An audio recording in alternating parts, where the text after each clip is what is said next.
నువ్వు చెయ్యి. నువ్వేం చేస్తున్నావు అమ్మా? సింగారు వేసుకుని కూర్చుంటా నీ పని నువ్వు చేయవా? మరి ఇంటికి కష్టం చేయనికి రాలే నేను, అర్థమైతుందా? మరి ఏం చేస్తావమ్మా? మరి నాకు పని మనిషిలాగా పడేడుతుందని దీన్ని ఆశ లేకుండా ఇంట్లో వచ్చిన. నువ్వు ఇప్పుడు కాలేజీ పంపిస్తా చదివిపిస్తానంటే ఒక పని మనిషి దండగా. పని మనిషిని ఎందుకు పెడతాం? నువ్వే చేయాలి, ముగ్గురికి నువ్వే చేయాలి. నిన్ను ఎందుకు చేసుకున్నా అనుకుంటున్నావు? మరి ఏయ్, నువ్వు బిడ్డ అని గిట్లే కాలేజ్ ఫీజులు అన్ని కట్టుకుంటున్నావు అనుకో, ఏదో ఒక రోజు నిన్ను నిడిసబెట్టిపోతా. అప్పుడు నువ్వు వంటలు అవుతావు. జాగ్రత్త. నువ్వేబా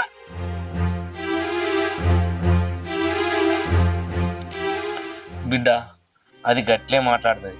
నువ్వేం మనసులో పెట్టుకో. నువ్వు మంచిగా చదువుకోపో. సరేనా? పో, మంచిగా చదువుకో.